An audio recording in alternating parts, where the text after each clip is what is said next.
Assalamualaikum warahmatullahi wabarakatuh. Apa kabar saudaraku yang dirahmati oleh Allah Subhanahu wa taala? Pada kesempatan kali ini kami akan membahas tentang dosa suami kepada istri. Bismillahirrahmanirrahim. Pasangan suami istri diwajibkan saling menjaga dari urusan dunia dan akhirat. Dalam rumah tangga, suami dan istri memiliki hak dan kewajiban masing-masing yang harus dipenuhi. Namun, ada beberapa kewajiban yang sering dilalaikan suami. Itu terjadi karena suami beranggapan jika sudah menafkahi keluarga, maka kewajibannya sudah terpenuhi. Padahal ada kewajiban lain yang sangat penting dan harus dipenuhi suami. Sebagai pemimpin dalam keluarga, suami wajib memenuhi kewajibannya agar terhindar dari dosa yang paling dibenci oleh Allah Subhanahu wa taala. Lalu, apa saja dosa suami yang mengabaikan kewajibannya? Untuk yang pertama, tidak mengajarkan ilmu agama. Suami yang ahli dalam pekerjaannya, memberikan uang belanja dan memenuhi berbagai kebutuhan istri mungkin sudah banyak di kalangan sekarang. Namun, hanya beberapa kepala keluarga yang mengajarkan ilmu agama kepada istri dan anak-anaknya. Padahal itu menjadi kewajiban suami, yakni wajib untuk menjauhkan diri dan keluarga yang dipimpinnya dari pedihnya azab kubur dan siksa api neraka. Hai orang-orang yang beriman, peliharalah dirimu dan keluargamu dari api neraka, yang bahan bakarnya adalah manusia dan batu. Penjaganya malaikat-malaikat yang kasar, keras, dan tidak mendurhakai Allah terhadap apa yang diperintahkannya kepada mereka dan melakukan apa yang diperintahkan. Quran Surah At-Tahrim ayat 6. Untuk yang kedua, tidak cemburu dengan istri. Cemburu yang pada kadarnya bisa menjadi tanda cinta, sehingga jika pasangan tidak pernah merasa cemburu dengan istri, bisa dipertanyakan rasa cintanya. Apalagi jika istri jalan-jalan keluar rumah, ke sana kemari dengan lelaki lain, tetapi pasangan tidak merasa cemburu.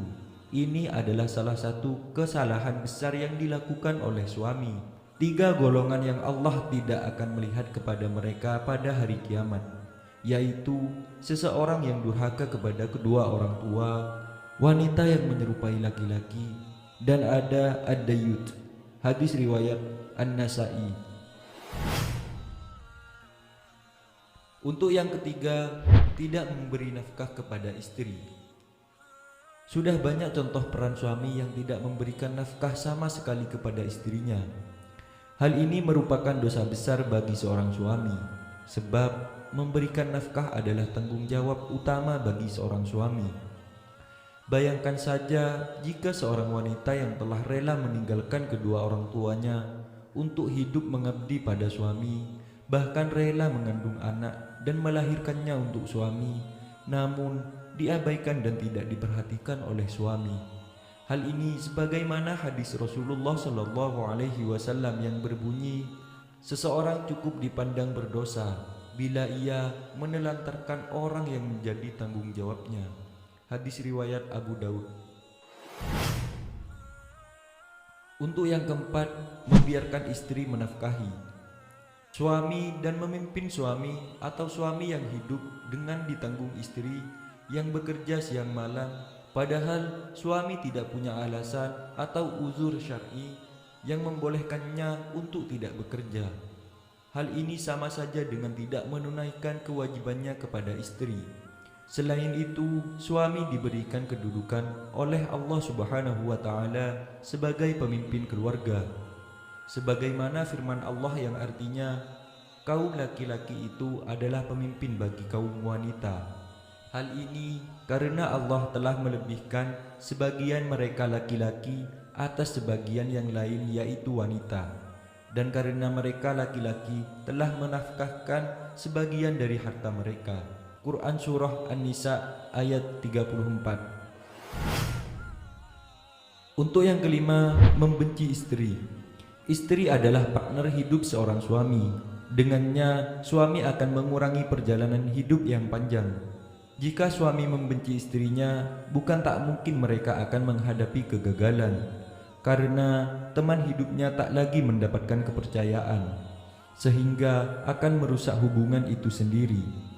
Rasulullah Shallallahu Alaihi Wasallam mengingatkan kepada suami untuk tidak membenci istrinya, apalagi jika istri adalah seseorang yang beriman, sebagaimana dalam hadis berikut, janganlah seorang suami yang beriman membenci istrinya yang beriman. Jika dia tidak menyukai suatu akhlak darinya, dia pasti meridhoi akhlak lain darinya. Hadis riwayat Muslim. Untuk yang keenam, enggan membantu istri melakukan pekerjaan rumah. Tidak sedikit suami yang enggan membantu pekerjaan di rumah karena merasa sudah lelah bekerja. Selain itu, biasanya mereka berpandangan bahwa istrilah yang menanggung beban pekerjaan rumah. Padahal Rasulullah Shallallahu Alaihi Wasallam memberi teladan dengan giat membantu istrinya dalam persoalan rumah. Beliau Rasulullah membantu pekerjaan istrinya, dan jika sedang waktu sholat, maka beliau pun keluar untuk sholat. Hadis riwayat Bukhari. Untuk yang ketujuh, menyebarkan aib istri, terutama tentang hubungan jima. Terkadang dalam berjima, suami ada ketidakpuasan atau tidak cocok dengan istri, ataupun bisa juga suami membeberkan tentang kondisi sang istri saat berhubungan kepada orang lain. Maka jika mengalami dan menemui hal-hal seperti itu, jangan sekali-kali membicarakannya dengan orang lain. Sesungguhnya di antara orang-orang yang paling buruk kedudukannya di sisi Allah pada hari kiamat adalah seseorang yang menggauli istrinya dan istrinya menggaulinya, kemudian dia menyebarkan rahasia-rahasia istrinya. Hadis riwayat Muslim. Untuk yang kedelapan, berpoligami tanpa mengindahkan aturan dan ketentuan syariat. Syarat penting bagi suami jika ingin melakukan poligami adalah bersikap adil terhadap setiap istrinya. Bahkan Allah Subhanahu wa Ta'ala memperingatkan kepada suami, jika memang takut tak bisa berlaku adil, maka cukup menafkahi seorang saja. Kemudian, jika kamu takut tidak akan dapat berlaku adil, maka kawinilah seorang saja. Quran Surah An-Nisa ayat 3. Untuk yang kesembilan, ringan tangan kepada istri. Ringan tangan yang dimaksud adalah mudah memukul dan menyakiti fisik istri. Jika ada perselisihan, seringkali menyelesaikan dengan kekerasan. Hal ini sangat dibenci oleh Allah Subhanahu wa Ta'ala. Hendaklah engkau memberinya makan jika engkau makan. Hendaklah memberinya pakaian jika engkau berpakaian, dan tidak memukul wajah, tidak menjelek-jelekkannya. Hadis riwayat Ibnu Majah. Untuk yang terakhir, bersikap baik kepada orang lain, tapi bersikap buruk pada istri. Jika dengan istri gampang mengeluarkan kata-kata kasar dan memukul, sedangkan kepada orang lain sangat menghargai, berucap dengan kata-kata lembut dan perhatian, hal itu bertentangan dengan hadis Rasulullah Shallallahu Alaihi Wasallam. Mukmin yang paling sempurna atau yang paling baik akhlaknya dan sebaik-baiknya kalian adalah yang paling baik terhadap istri-istrinya. Hadis riwayat Tirmidzi. Itulah 10 dosa suami kepada istri yang bisa menjatuhkannya ke neraka.